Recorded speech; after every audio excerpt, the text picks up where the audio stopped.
Hi, and welcome. I'm so excited to be here today to present on a topic that is near and dear to my heart.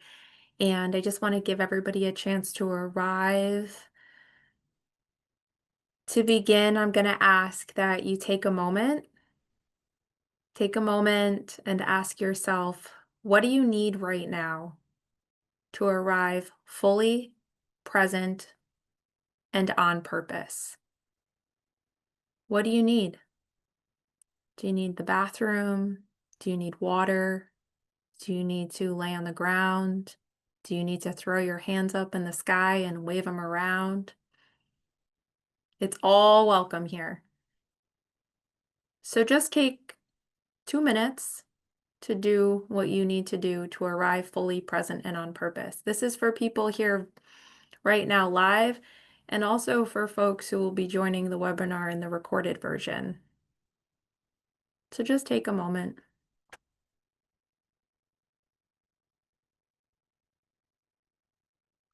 I see some more folks are joining us, so welcome. We're just gathering in the space today intentionally and on purpose. I'm going to bring my slides up as folks begin to gather.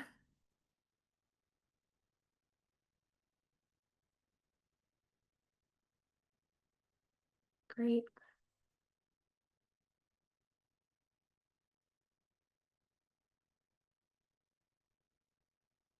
For today's webinar, we are going to be using the chat box for responding to prompts throughout today's webinar. So any questions that are posed during this webinar, I'm going to ask that you use the chat box to respond. And that's a space that we're co-creating. So just know that your responses can be viewed by others. I will not be responding to questions in the chat. There will be some time at the conclusion of today's webinar for you to stay on a bit longer if you do have questions for me or you'd like to talk a bit about anything that I'm presenting. And I'll also provide my contact information at the end of today's webinar. Great. So good morning, everyone. Good afternoon, whatever time of day you're viewing this. I hope that you're finding some ease in your day.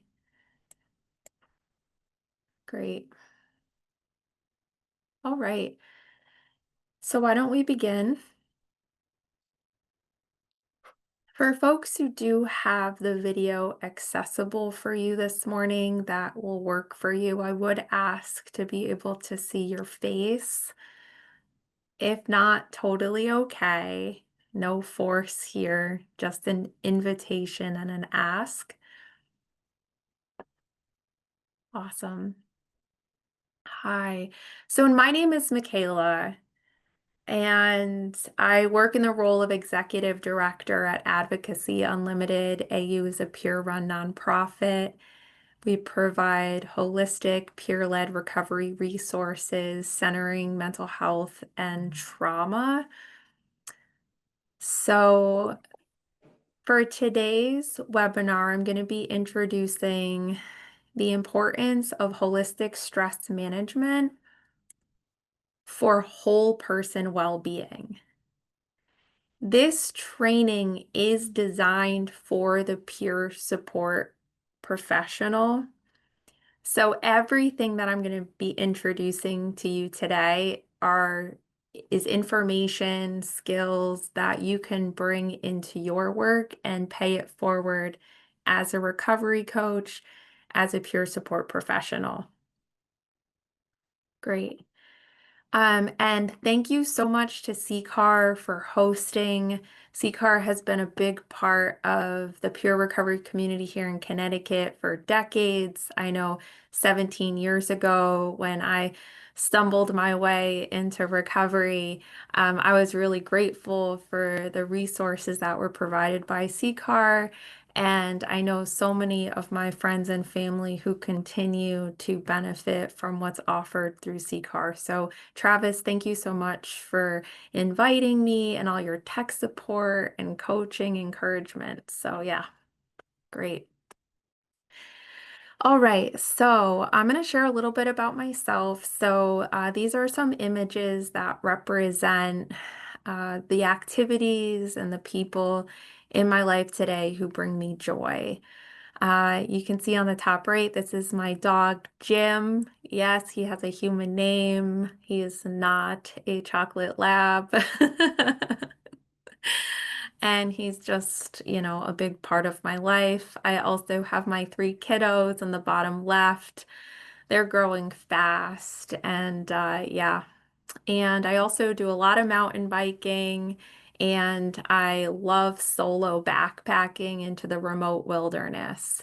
These have been gifts of recovery for me, is remembering who I am beyond what has happened to me and finding those activities, those people, places, things, spaces where I can feel my whole self and giggle a little or a lot.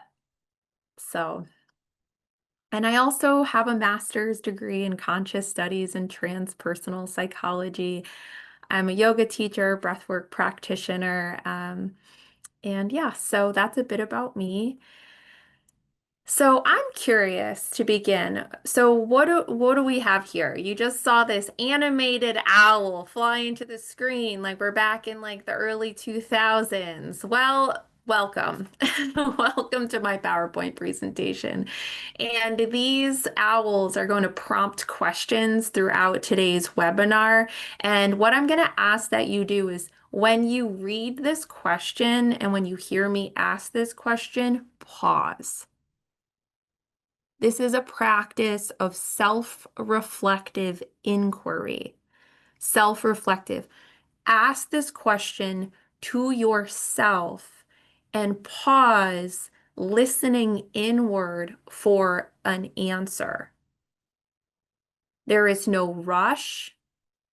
Let's be with this question with ourselves for a moment. You can write your response down, or you can just bring it to heart and mind. Let's ponder. Three qualities you admire in a life partner or best friend.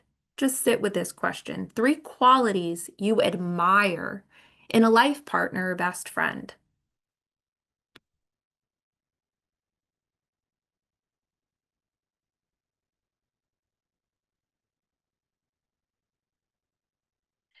If you've arrived at your answers, you've come up with three qualities, please drop them into the chat and let's see where there's overlap. Let's see how we landed. I'm going to be looking in the chat. Please type your responses in the chat and let's read them together.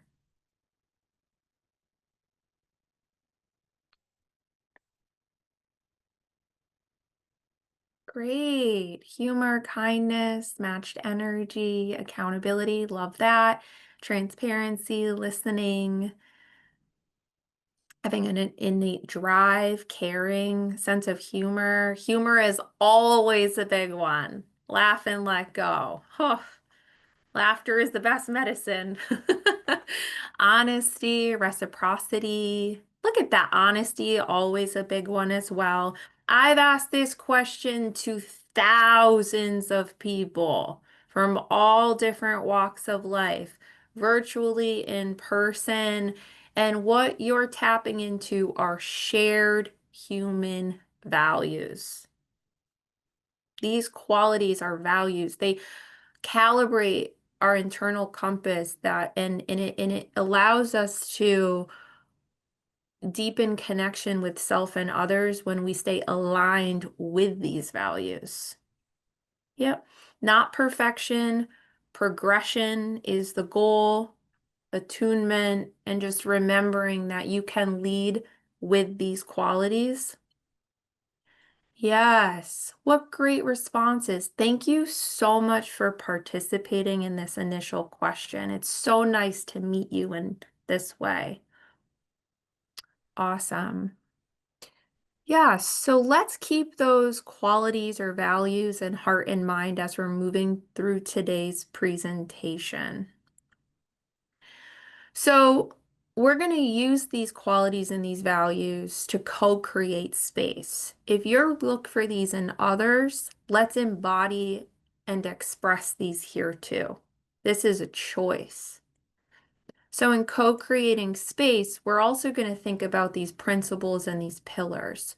This is for accountability. Hold me accountable as you're the presenter today. I am striving and doing my best to stay aligned with these principles and pillars at all times in my life. Cultural humility, gender affirming, recovery oriented, person centered, trauma responsive. I seek to promote personal agency, choice, and informed consent. Trauma responsive is different than trauma informed.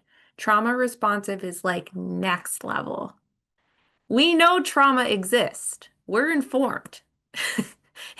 If you're a person in recovery, there's a strong probability that you are a living embodiment and proof that trauma is real and that you have the innate capacity in community to move through that trauma. So, how do we learn how to respond to the stressors and the strains and the trauma and drama? Because life is still lifing, people are still peopling. So let's become responsive, build our stress resilience to be with others even when we're feeling overwhelmed and activated, especially in peer support. Especially in peer support. This is the work. Agreements for shared use of the space. So, right, we're co-creating space, we're here intentionally and on purpose. So, I'm going to ask you to show up fully present and on purpose. Do what you need to do to stay in this workshop with me. This is also voluntary. No one is forcing you to be here. Well, I don't know. I'm not forcing you to be here. So please know that you can leave at any time and that you may feel uncomfortable. It's actually part of my work, like my life's work, is to bring some discomfort into spaces and places and then coach folks through that discomfort, through their innate stress resilience and ability to work with the discomfort. And so that's part of the experience of living. We grow just beyond our comfort zone. What is familiar is not going to allow us to expand and grow into new possibilities. It's coupling that with slight discomfort, stretching into the possibility. You can also ask for what you need in this space. If you drop something in the chat, I'll do my best to look out for it. You can also bring things up to me after this training is over if there's any feedback you have for me at all. You are responsible for your own safety and well-being. I trust that you are going to take care of yourself how you need to take care of yourself. And I'm going to do my best, and I ask for you to do your best to hold this space with care and regard. I like to imagine that I'm holding precious hearts, and you matter. There's 3 skills we're going to practice here today as well, which are the skills of bottom lining, pausing, and noticing. Bottom lining, straight up, get to the point. We all have stories. What's the lesson? Please feel free to share any moments, ahas, lessons that are coming up for you, connection points. Drop them in the chat so we can learn and grow together.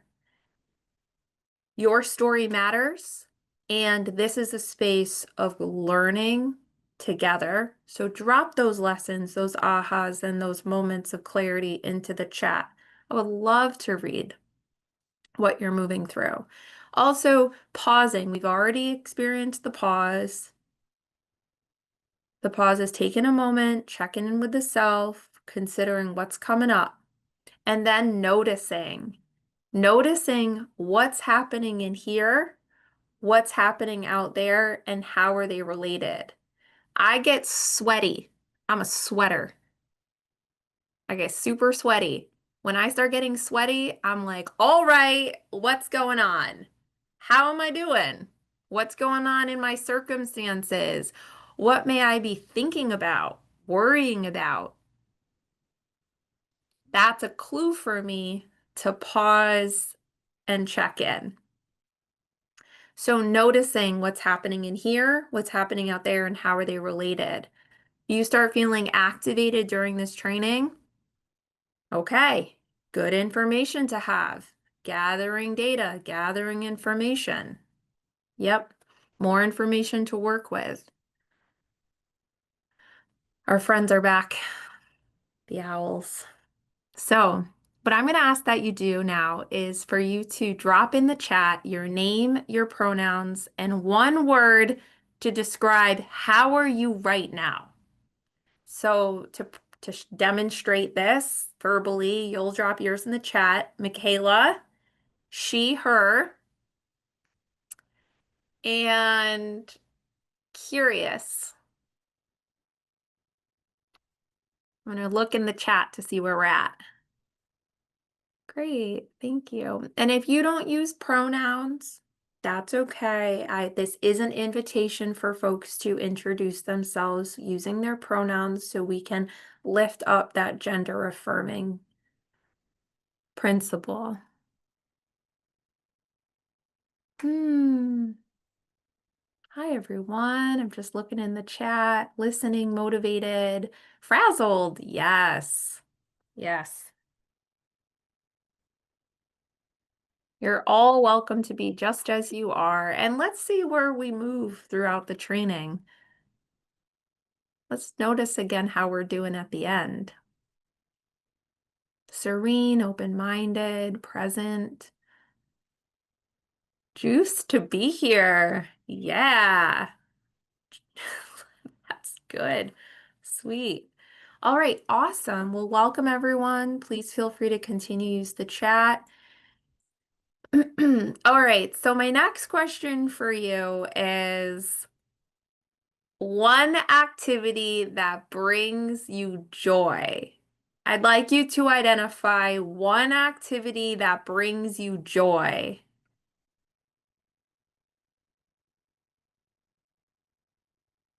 Riding, fishing, yoga, music. Yes. Hobbies, hiking, nature, pictures. Yeah. Time with family, reading, singing. I love this. Yes. You know how many times I've asked a person while coaching, what brings you joy? And they say, I don't know. Nothing. This is a very real experience. We forget. So then I ask, well, let's take a moment. Let's think about earlier years in our life, maybe before the drugs and the drinking or the circumstances that led to, this point in time today. Let's look back before that, maybe during our childhood. Yeah, it can be a remembering. Awesome. Awesome. Okay, so how does joy feel in the body? If you know that these are the activities that bring you joy, how do they feel in the body? How do you know that this is joy? And if you've seen Inside Out, which is a Pixar movie, joy. That's right. Goosebumps, floating, connection, light feeling, levitation, relief and calm, comfort, peace, presence. Yeah. Calming, smiling, clear mind. Yes. Wow. You're experts. Enjoy. Lovely. Lovely. Lovely. All right. Thanks for answering those questions. We're going to stay with that feeling for a moment and let's breathe. Let's breathe. So I'm going to introduce you to two diagrams that are important to have a moment with as we breathe intentionally and on purpose. These diagrams show what's happening in the body when we're breathing in the way that our bodies were naturally designed to breathe. So before anyone starts panicking, it's okay. If you are a chest breather, if you're breathing opposite to what this diagram is showing, that's okay. Because all we can do is start where we are. You have the ability innate to your body's regenerative quality. Our bodies can regenerate, they do regenerate, and you can assist your body with resetting your breathing through the breath work that I'm going to be teaching you today. You can re-engage your belly and your diaphragm in the process of breathing, which is going to have incredible health benefits, overall sense of well-being, and also like physiological benefits. So when you breathe in, push the belly out. When you breathe out, pull the belly in. And just practice that a little bit on your own. Just practice pushing the belly out and in. Using your abdominal muscles. If my kids were here, they'd say, "Mom, you do not have abs." And I would say, "No, we all have abdominal muscles. We just can't always see them." Use your belly to breathe. And if this is hard for you, that's okay. It's just where you're at right now. With practice, you can re-engage your belly and your diaphragm, and your lungs will become flexible and responsive again, and you'll increase your total lung capacity. Here's another diagram that's a little bit more sciencey. So as you can see on the bottom, there's this muscle called the diaphragm, and when you breathe in, your diaphragm pulls the lungs open. Your lungs actually open and expand like balloons when you breathe in, and they open from the bottom. And when you exhale, the diaphragm lifts and the breath is actually pushed out of the body. So breathe in, the breath is pulled in. And on the exhale, the breath is pushed out. So just begin to play with this. We're going to play today. If you're starting to feel rigid and uptight about it, start shaming yourself, release and let that go. That's not part of the experience today. Swipe it, move forward. Noticing the breath is enough. Even if you're not using your belly to breathe, maybe you're noticing, oh, I'm more of a chest breather. My breath is a little more shallow. Maybe it's a little shorter. Totally fine. Because simply noticing the breath is practicing breath work. And when you notice that you're breathing, you're giving your body a chance to do what it's naturally designed to do, which is rest and repair. Our bodies want us to be healthy. Our bodies are innately programmed with a regenerative quality that is continuously repairing anything that might be out of sorts. And when you breathe intentionally and on purpose, simply noticing the inhalation, and each time you exhale, you're activating the relaxation response in the body, which we'll get into a little bit later. So let's notice the breath. Let's begin by arriving in our bodies first, because that is where we're breathing. So sitting up tall, not rigid, not like a statue. We're just sitting up tall, noticing the body. In a seated upright posture, you can either close the eyes or soften the gaze. And arriving in the body, noticing the feet, noticing the hands,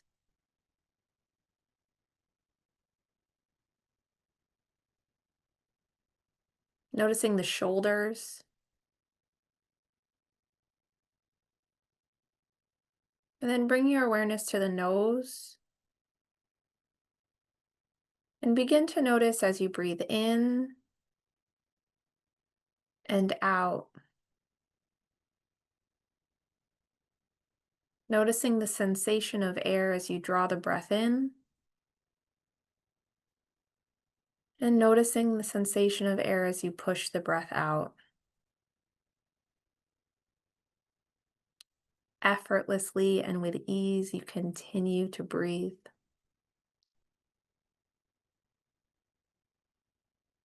Noticing your natural rhythm of breath.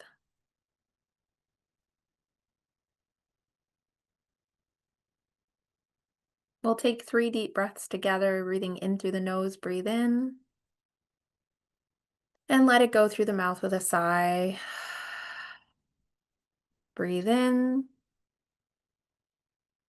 and let it go. Final breath together, breathe in, and let it go.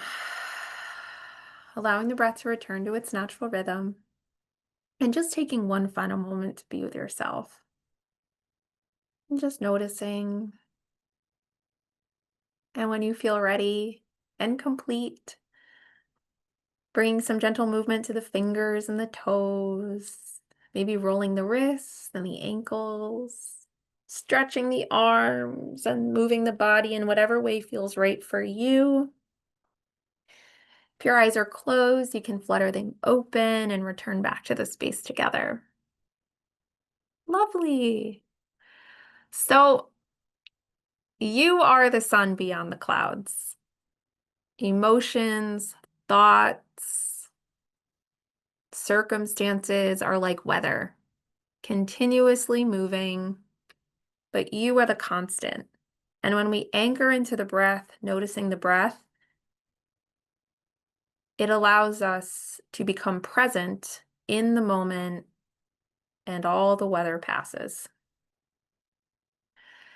All right, now we get into a little bit more of the intellectual academia part of this. So, peer supporter. Peer supporter. What is a peer supporter? Well, SAMHSA, the Substance Abuse and Mental Health Services Administration, this will be on the quiz. Just kidding, there's no quiz. But it's important to know what SAMHSA is. That's the federal government. And so SAMHSA defines peer supporter as an individual with personal history of lived experience. Peer supporters help others facing similar challenges, and the values include empathy, shared understanding, mutual empowerment. And there's the providing of emotional support, facilitate skill building, connect folks to resources, foster hope, and demonstrating that recovery is possible. So if you're working as a recovery coach, as a peer support professional, knowing that SAMHSA exists, and this is a really great definition that's supported by the federal government, is always helpful. We also have a definition of recovery, which is the process of change through which individuals improve their health and wellness. Wellness, ding, ding, ding, ding, ding. Earmark that, pin that. Wellness is the name of the game today. Live a self-directed life and strive to reach their full potential. Full potential is also really important to note. I am not here to tell anyone what their full potential is. However, I am going to guide processes where folks look within using that self-reflective inquiry to rediscover and remember a potential beyond the limitations that may have been adopted along the journey of trauma, drama, stress, strain, external oppression, things of this nature, right? So we may be more than we were led or conditioned to believe. However, I am not here to tell anyone who they are or what the potential is that they may hold. What I do is I continue to model the possibilities of recovery and embody the hope that comes with living intentionally and on purpose. However, what we can do is we can facilitate processes as coaches and peer support professionals where folks can rediscover and remember their potential. So that's the good work. The 10 principles of recovery. If you want a QR code, scan this. You take your camera out on your phone and hold it up, and then a little bubble comes up. You can click it. You can also Google this. These are the 10 principles of recovery. The one that we're going to center today is the word holistic. Holistic, wellness, holistic, kind of in the same vein. And then also the 12 core competencies of the peer worker. If you want a QR code, scan this. You can also Google it. It's all SAMHSA based. SAMHSA, the Substance Abuse and Mental Health Services Administration, for those folks who have forgotten. It's a good flashcard term to remember. So for today's training, I'm going to switch screens for just a moment. This training today is going wellness and well-being, is going to fit in with the core competencies of the peer worker, including the 3rd, 7th, 8th, and 10th. So if anybody asks, how does this relate to your job? This is how. Great. Let me reshare my screen. Great. Here we are. All right. Took care of the administrative part. But it's more than just words, right? So this training today, this webinar, is about cultivating the relationship with ourself, developing skills that then we can bring into the work. Modeling recovery requires intentionality and crafting a lifestyle, right, that we can feel is supportive of sustainability in life, in connection, movement, and growth forward and towards whatever goals we may have for ourselves. So looking at the 12 core competencies, that is kind of a guidelines for how we can do that as a professional in working with others. So it does matter. Now let's talk a bit about wellness. As you could see, there's 3 core competencies that reference wellness specifically, and in the definition of recovery provided by SAMHSA, the federal government, wellness is also prioritized. Wellness is the pursuit of well-being. Don't get it twisted. People get this confused all the time. Wellness and well-being are not synonymous. Wellness is the pursuit of well-being, while well-being is the state of feeling whole and well. Wellness is action. What am I doing? Well-being is a state of being where I feel whole and well, like joy. Joy. That's a state of being. Sure, you may be engaged in activity, but there's a felt sense, like the body knows.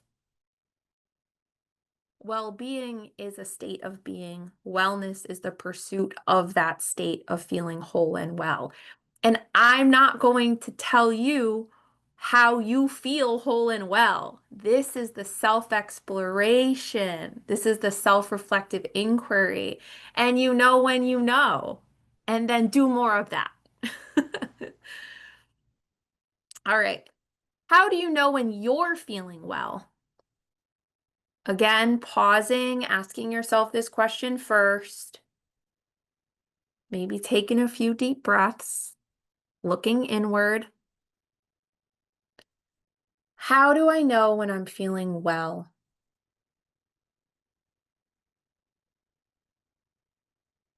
This will often show up for others too. You'll get feedback, right? Oh, Michaela, you haven't returned my text messages in 2 weeks. How you doing? I'm not feeling the best. There's clues, indicators. Yeah, so if you want to drop your response in the chat, that would be great. Oh, I see folks chatting it up. Awesome.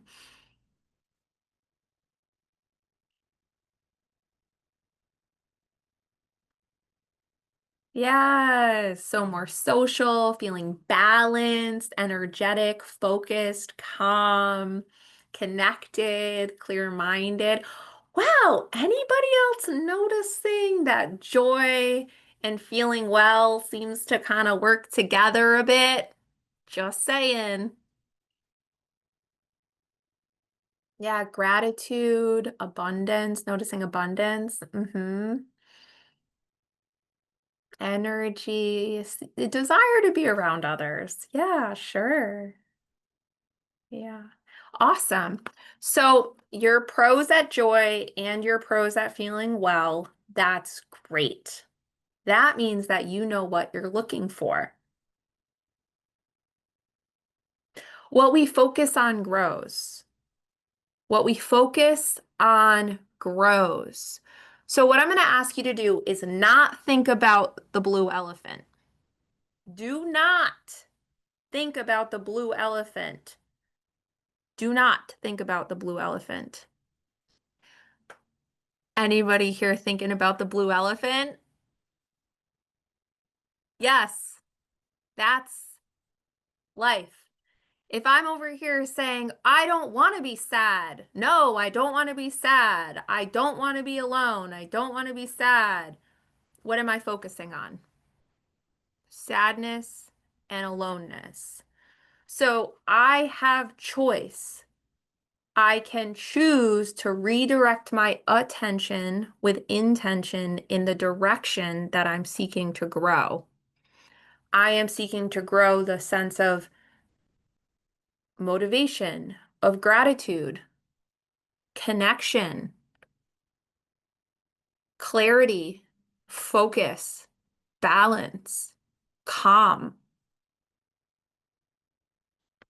So I can shift my attention knowing that I actually do have a sense of feeling well.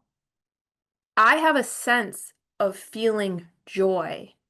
So, what are the activities? Who are the people? Where are the spaces where I feel that? Even without the intellectualizing words, it's a felt sense. And that becomes my guidepost to bring myself, because I'm responsible for myself, into those spaces and places with those people doing those things, trusting that what we focus on grows.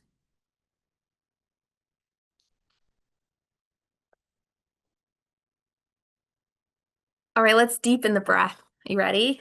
Deepening the breath. So for those folks who are like, I don't know about using my belly to breathe, we're going to practice again. No pressure.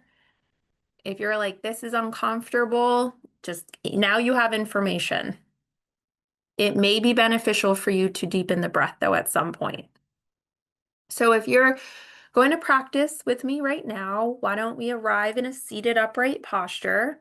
Always an invitation. If all you're doing right now is noticing that you're breathing, more than enough. You're practicing breath work. You're giving your body a chance to do what it's naturally designed to do. Simply noticing that you're breathing is practicing breath work. For folks who want to deepen the breath, we're going to breathe with our bellies. So when we breathe in through the nose, push the belly out.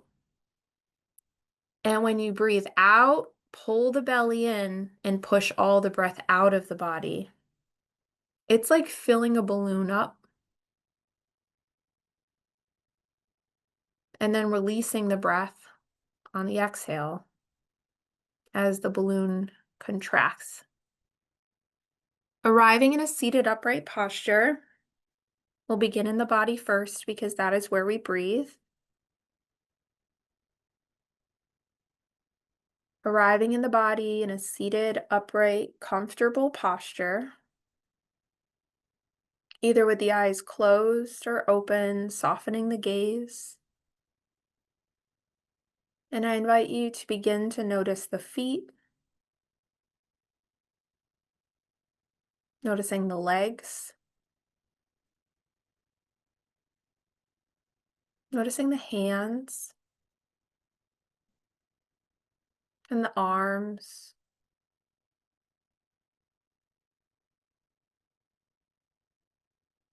And begin to notice the belly and the lower back.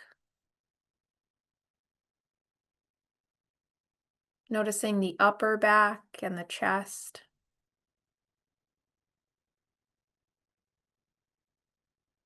Noticing the shoulders. And noticing how when you breathe in, there's a sensation within the torso. As you breathe in, you notice the expansion. As the lungs fill with breath,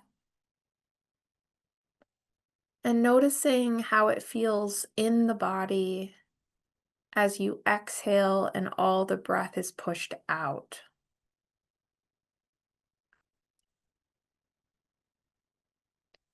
Just noticing what's happening as you take full deep breaths in and out. Deepening the breath by pushing the belly out on the inhale, inviting the air into the lower chambers of the lungs. Imagining that your lungs are filling from the bottom to the middle to the top. And each time you exhale, pulling the belly in, the chest drops, the shoulders drop as all the breath leaves the body.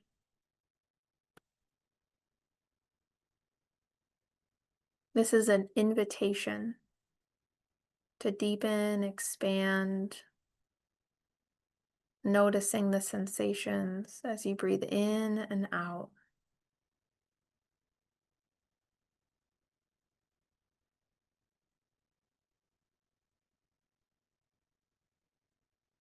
And we'll take 3 deep breaths together, breathing in through the nose, breathe in, and let it go with a sigh. Breathe in, and let it go. Final breath together, breathe in, and let it go. Allowing the breath to return to its natural rhythm.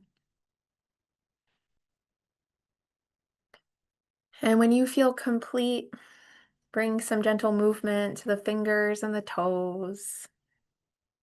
Stretching the body and moving in whatever way feels right for you.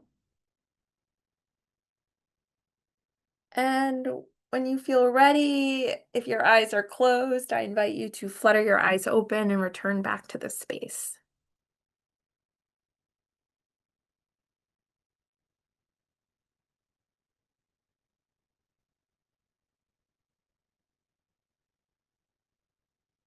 Deepening the breath. Did you know that by the time we're in our midlife, so I'm 39, I'll be 40 in March. Woo! Next decade, here I come. That the average person is breathing 18 to 20 breaths per minute, and we're only using about half of our total lung capacity. Our lungs have like 3 chambers, and stress and strain, trauma, drama, smoking things can decrease our total lung capacity. It's not that the bottom part of our lungs go anywhere. It's just they become rigid and inflexible, and we're not drawing the breath into the lower chambers of the lungs. So they're not being used, use it or lose it. So our diaphragm also becomes a bit rigid. So by the time we're in our midlife, we're shallow breathing. So short breaths. That's why it's 18 to 20 breaths per minute, because it can almost feel like sometimes like we're just trying to catch our breath. So intentionally deepening the breath, engaging the belly, is inviting the breath into the lower chambers of the lungs. And over time, with practice, repetition, intention, you can actually re-engage your total lung capacity. You can re-engage and increase your total lung capacity, which is linked to longevity, well-being, sense of belonging. Tons of biomarkers like blood pressure, asthma, these kind of things can be positively impacted when we use that total lung capacity. A therapeutic breath rate is 5.5 breaths per minute compared to the average industrialized societal person, right, where we live, is 18 to 20 breaths per minute is the average. So let's slow the breath down, deepen the breath, and give our bodies a chance to do what they're naturally designed to do, which is rest and repair. Stress. I'm like, let's rest and repair. And now we're going to talk about stress. Dun dun dun. Yeah, we're swimming in it. Anybody here figured out how to not experience stress ever? I'm still looking for you. I know there has to be somebody out here somewhere. Even one of my breathwork teachers, right? His name is Sri Ravi Shankar. He's the developer of the Sudarshan Kriya, which is a breathwork practice out of Bangalore, India. And right, he's one of those people who you'd imagine, on that pedestal, of, oh, he's cracked the code, never experiences stress. He still experiences stress because he still has a mind that likes to make up scenarios at 2 o'clock in the morning. Like, reminds us of that thing that happened in first grade. Okay, because perceived stress creates the same physiological response in the body as actual threat. Our minds are very good at keeping us alert. So stress can be actual danger. Ah, there's a mountain lion. Or it could be perceived stress of, oh my gosh, I have this thing to do that I haven't done yet, and now I'm sweating. My favorite joke, though, is our bodies don't know the difference between a saber-toothed tiger and Eversource. Always get giggles on that one. Absolutely. No offense to Eversource. Anytime they want to make a donation, feel free. But yeah, it's real. So stress exists. It's constant. So how do you know when you're stressed? Let's think about it for a moment. Let's pause and imagine that stressful situation. Maybe you're stressed out right now. What does it feel like to be stressed out? How do you know when you're stressed? And if you say the word anxiety, I'm going to say, what does that feel like? Anxiety is a word that has many different meanings. What does it feel like in your body to experience stress?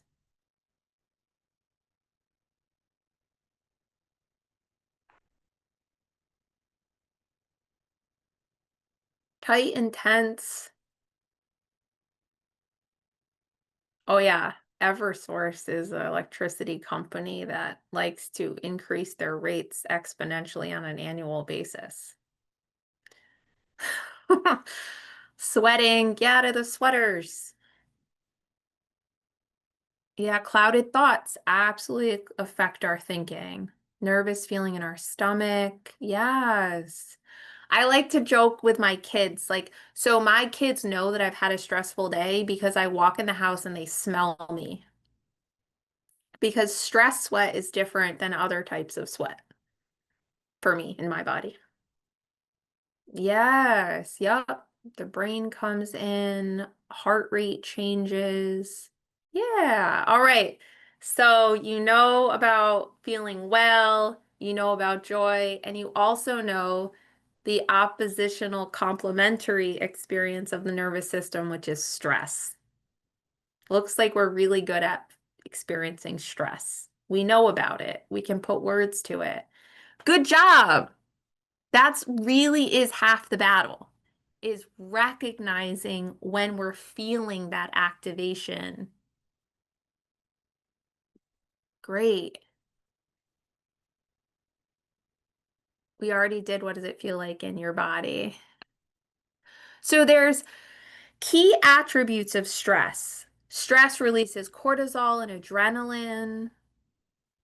It creates that ready to act feeling, which could also be fight, flight, freeze, or fawn. Fawn is often a new term for folks. So fawning is people pleasing.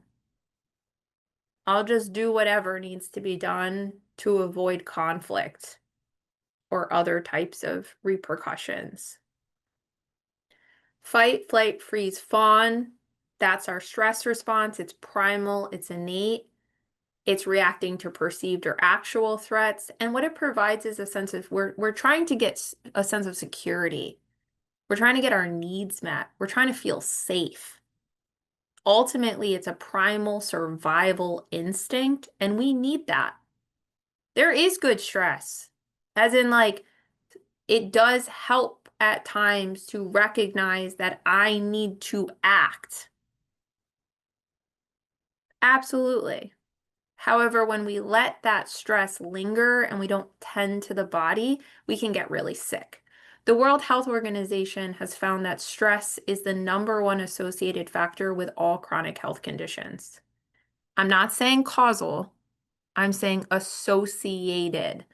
Stress is not the best for the body when it is allowed to linger. And I say allowed because we can work with the body to change the experience. Because there's an activation, there's a felt sense. The body is experiencing a reaction to external environmental factors or perceived mental creations that then activate the nervous system in the body, the stress response. And this is a felt sense first.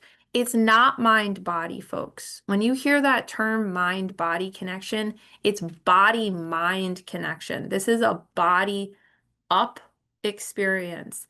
80% of the nervous system communication throughout the body actually goes from the body to the brain. We're only interpreting about 10%, perceiving and working with about 10% of the total stimulation that is coming through the body to the mind. So we're doing a good job. I'm gonna pat yourself on the back. You're here. You've lived through your hardest days. Now we're going to work with some new skills to be able to mitigate the stress that's maybe accumulated in our bodies and move with greater ease throughout life going forward. So what's happening in the body? So we've got this thing called a nervous system. The nervous system is like the electrochemical signals that get shot throughout the body in like the wiring system between our bodies and our brain.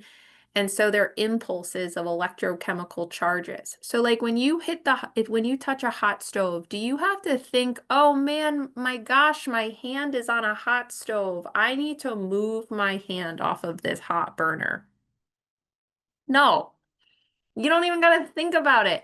Again, survival instinct kicks in. There's a charge sent from your fingers all the way up to your brain to the motor cortex. Automatically, there is that's even before you register it's hot, your hand has already moved away, and then you're experiencing the sensation of the burning. Your nervous system is happening anyways, autonomic, automatic. However, you can also work with the body and the nervous system by noticing the activation and repatterning. So you have what's called a sympathetic nervous system. You want to see it again? It was really good, right? Look at this. That's what it feels like. It's electricity. That's what it feels like. You know when like you're driving your car or you're in the passenger seat and somebody like cuts you off? It's that jolt of, oh my gosh, grip the wheel, sweating, shoulders lift. You maybe hold your breath for a moment, heart's racing, panic feeling. That's the sympathetic nervous system. Nobody here, though, chases anyone down and yells at them. That would be going a little extra. Noticing the body's reaction, that stress response, that upregulation, noticing, oh, my body is releasing cortisol and adrenaline right now because my body is feeling under threat. Great. That's what that is. It's a physiological stress response. And we need that. That helps us stay alive. We also have a parasympathetic nervous system. This is where it's at. This is the choice. This is the personal agency. This is where we get to truly tend to our bodies in a way that releases anything that has been pent up and stored over years of trauma and drama and stress and strain. The relaxation response is responsible for that rest and repair. You may have heard of it as rest and digest. Digestion is part of it. However, it goes beyond digestion. It goes into repairing any parts of the body that may have been kind of fried. I like to think about it as in being fried. You know, if you stick your finger in an electric socket, you get a little zap. If we've been living in chronic stress, trauma, drama, stress, and strain, big events, reoccurring events, whatever that is, that can lead to an accumulation of that cortisol and that adrenaline. And then it's like an engine. What happens if we don't get our oil changed in our engine? Locks up, seizes. That car ain't moving nowhere. Seizes, that's right. Our bodies are very similar. And so when we're constantly living in that sympathetic nervous state activation, even on a subtle level, it's accumulative. So what we can do is we can work with the parasympathetic nervous system, which is accessible through breathing and engaging in activities that make us feel well and whole and joyful. It's like the secret is right there. Does it take time and effort and intention? Yes. 2 minutes a day, folks. 2 minutes a day of activating the parasympathetic nervous system, down regulating, bringing relaxation, inviting rest and repair is going to allow that oxytocin and that serotonin to come in. What we focus on grows. And just in 2 minutes a day of intentionally practicing breath work or engaging in activities that bring you joy can recalibrate and reset your nervous system to that homeostasis or balance that our bodies really do want and desire. It's ready. Our bodies are ready. And when we think about this, we can think about it as in a holistic, right? The whole person, the holistic, our whole bodies, mind. Oh, I see you referenced Atomic Habits. Great book, James Cleary. You can even hear a great interview by James Cleary and Brene Brown. I'm going to drop Brene Brown because I love her. Um, yeah, where they talk about atomic habits. All right. So, what comes to mind when you hear the term holistic?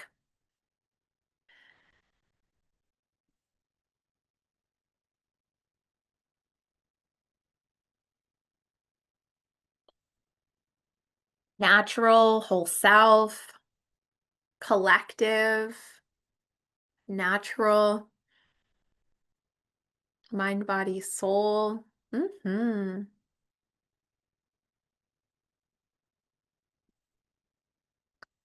Connection to collective mind. Yes, I love the reference to heart. Spirituality is absolutely part of the experience. Yeah, like an ecosystem, interrelatedness. Hmm. I love referencing the earth, absolutely. Yeah, there's a naturalness. There's a naturalness.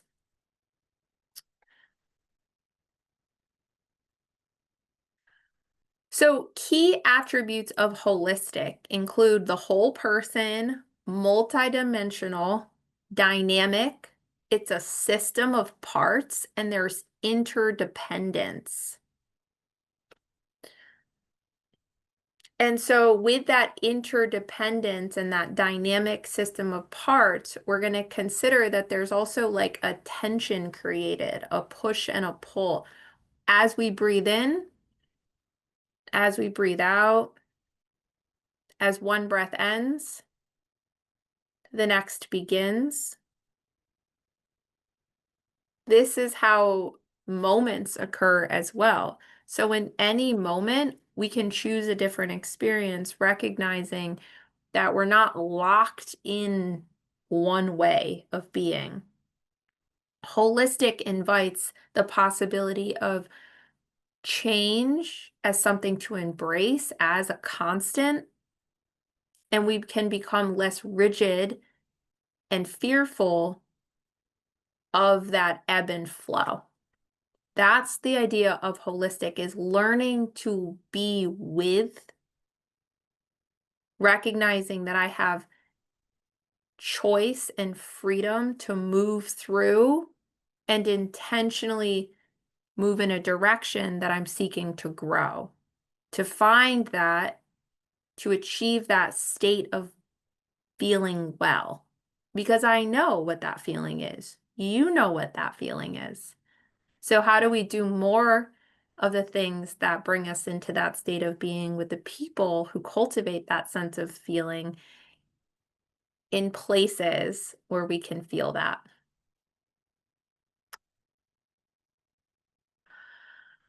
So let's think now about holistic stress management. But let's strike management, because I am not here to be about managing. Management is associated with control, handling something. Nah.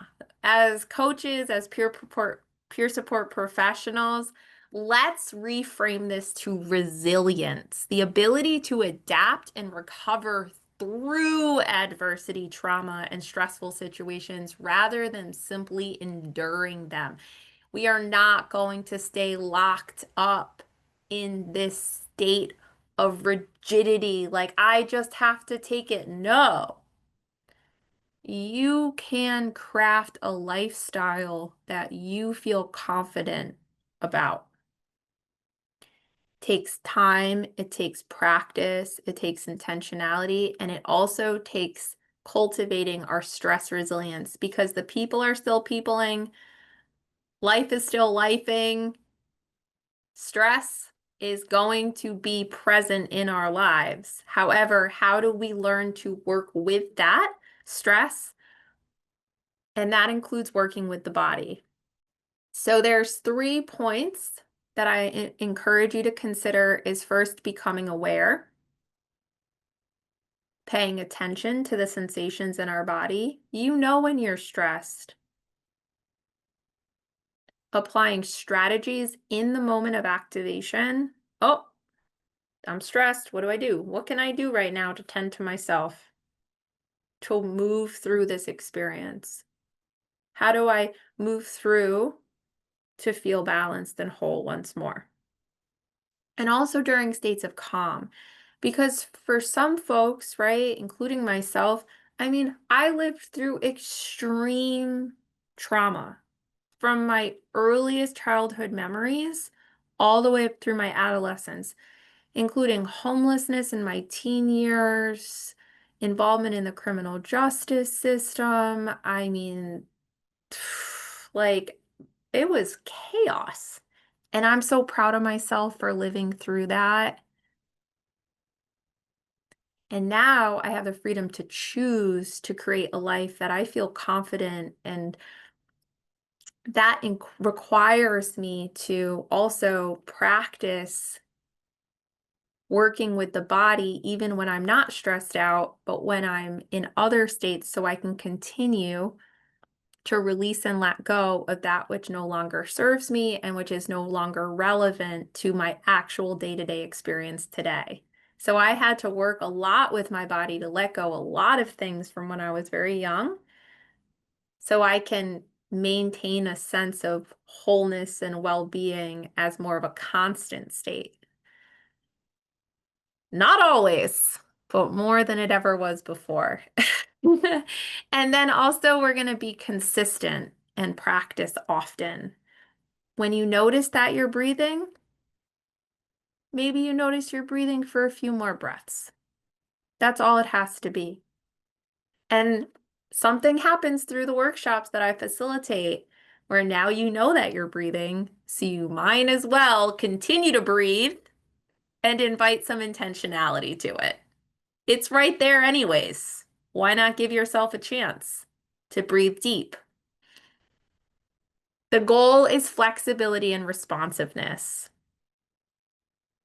So thinking about activation, thinking about arousal, because it is a state of arousal in the body, there is that heightened state, working with energy,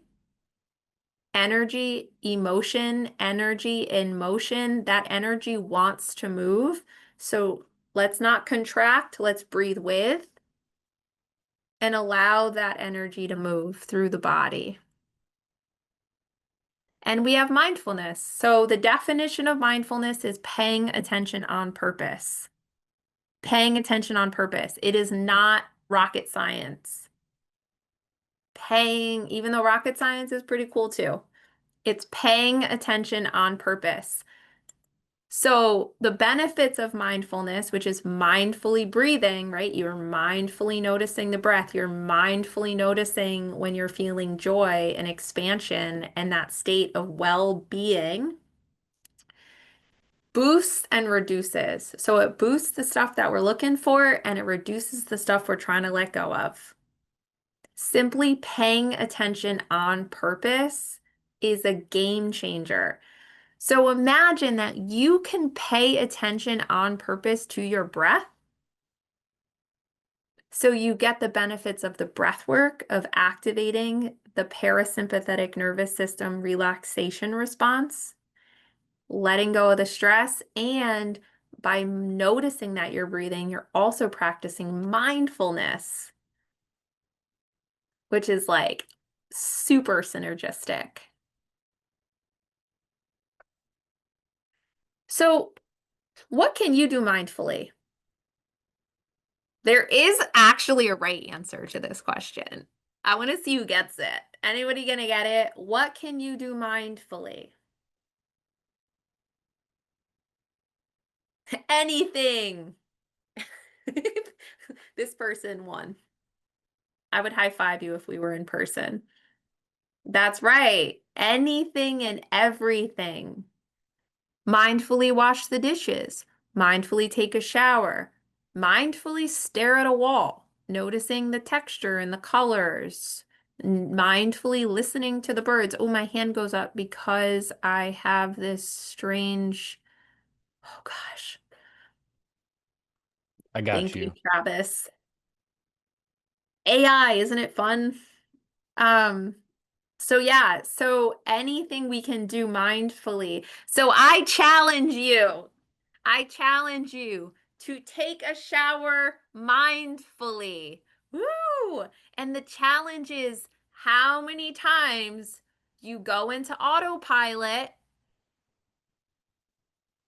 and just start washing the body and washing the hair without even noticing the sensation of water, the sensation of your hands, maybe rubbing your scalp.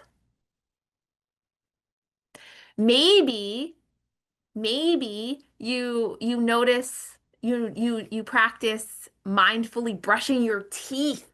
Take the most routine, mundane, simple task that you can think of and do it mindfully, noticing the sensations, noticing the taste, the sounds, all of it. And see how many times your mind captivates your attention and brings you out of the present moment. It's just information. Shame, blame, ridicule, leave all that out of the conversation. This is exploratory curiosity. You're cultivating your relationship with yourself. You're getting information useful. And practicing mindfulness is like a muscle. The more often you pay attention on purpose, you're increasing your focused attention and you're going to be able to sustain your attention more intentionally over time. Thoughts are going to continue. The thoughts are going to be there like clouds in the sky. You get to choose where you bring your attention. You get to choose to re-engage in the present moment using your senses.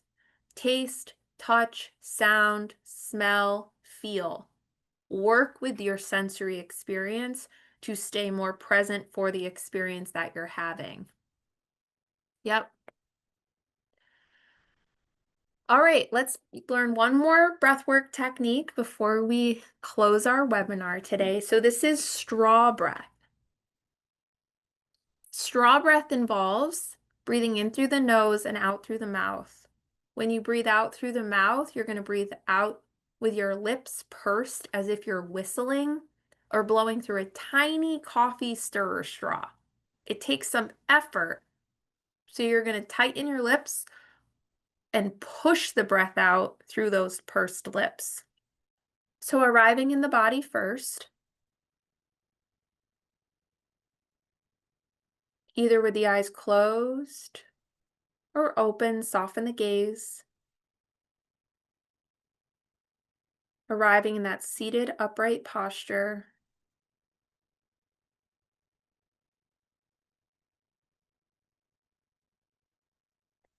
Noticing the feet, legs,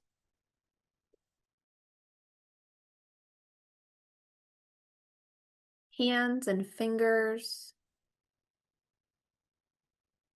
arms hang heavy, shoulders drop down and away from the ears. And begin to notice the breath. Breathing in and out through the nose.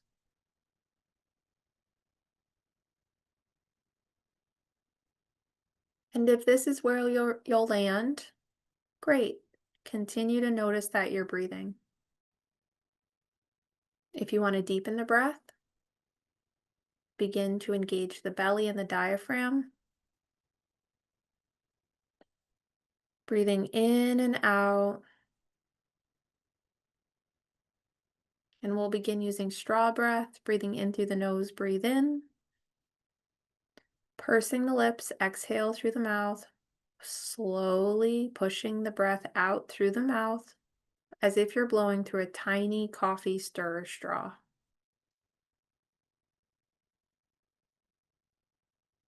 Breathing in and exhaling using straw breath.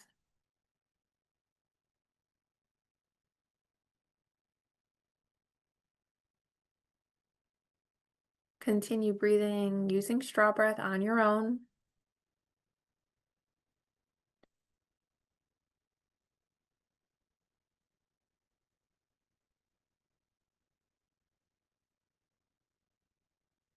Slowing the exhale down.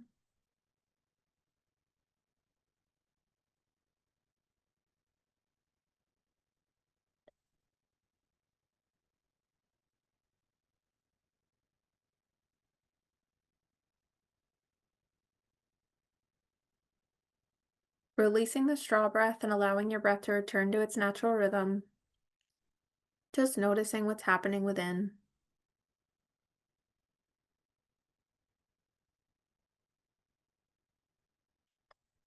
We'll take 3 deep breaths together, breathing in through the nose. Breathe in and let it go with a sigh. Breathe in and let it go. Final breath together. Breathe in and let it go. Allowing the breath to return to its natural rhythm. And ever so gently invite you to bring some movement to the fingers and the toes. Moving the body in a way that feels right for you. Stretching. And when you feel complete, your eyes are closed, fluttering the eyes open and returning back to the space together. Hmm. Next animation. Ah. Straw breath is ultimate. It's the ultimate hack. It's not going to solve your problems overnight. Stress is still going to be here, those kind of things. However, straw breath, ultimate. Practicing mindfulness, and what you're doing here is you're also elongating the exhale. So by elongating the exhale, you're boosting that relaxation response just a little bit more, inviting just a bit more of that relaxation response to kick online. And that's going to assist with that stress resilience in a way that isn't possible simply by noticing the breath. So you're slowing the breath down mindfully and intentionally. Yes.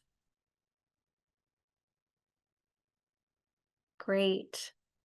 Okay, so to wrap it all up with SAMHSA, federal government supports this, whether they acknowledge it or not.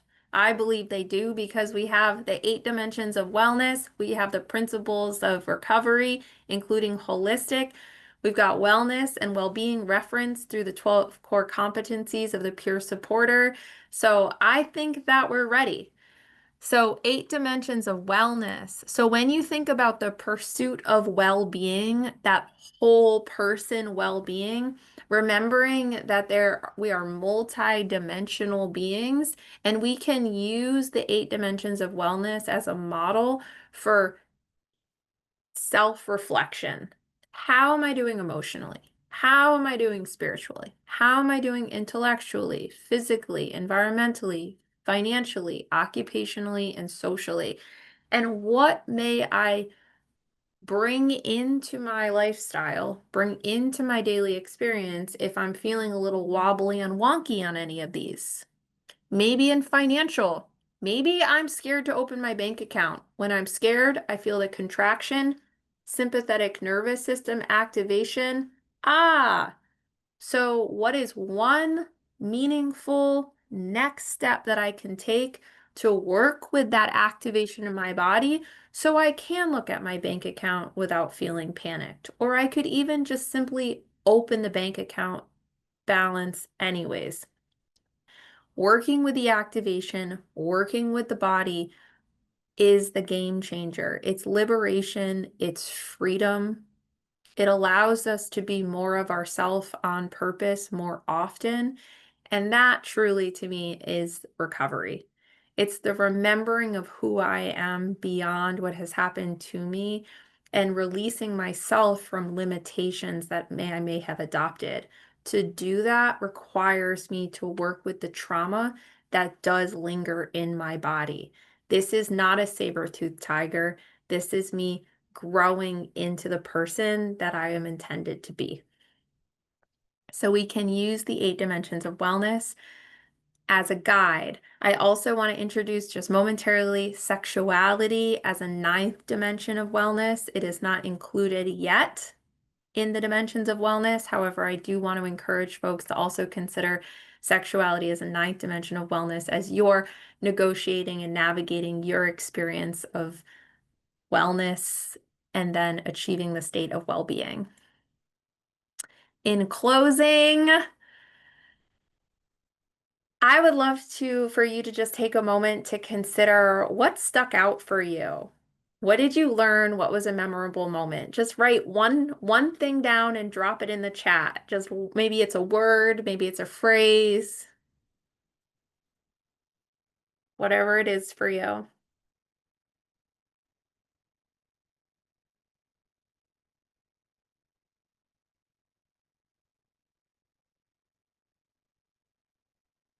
Maybe it's a few things. The reinforcement, self-awareness. Yeah, being yourself on purpose. Anything can be mindful. Yes, you can restart at any time. Yes, to discover full potential. Yeah, belly breathing. Yes. Yes, difference between trauma informed and trauma responsive, making time to be present. I like to think about it as a reclamation of time. I am reclaiming the time that is my birthright.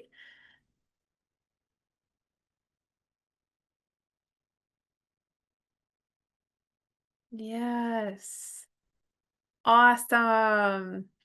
Thank you so much for being here, learning and growing together. This was so lovely to spend time with you today. So if you'd like to stay in touch, here's my contact information. I'd love to see you again at some point in some time and place. If you ever want to check out what we do in the holistic stress management, stress resilience space, you can check out Toivo. We're located in Hartford, Connecticut. Um, and yeah, it's a great space to gather in.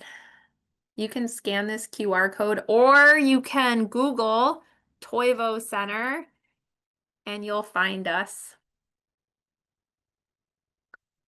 And my last moment, I will ask for a one-word checkout.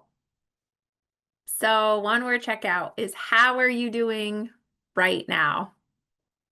How are you doing right now?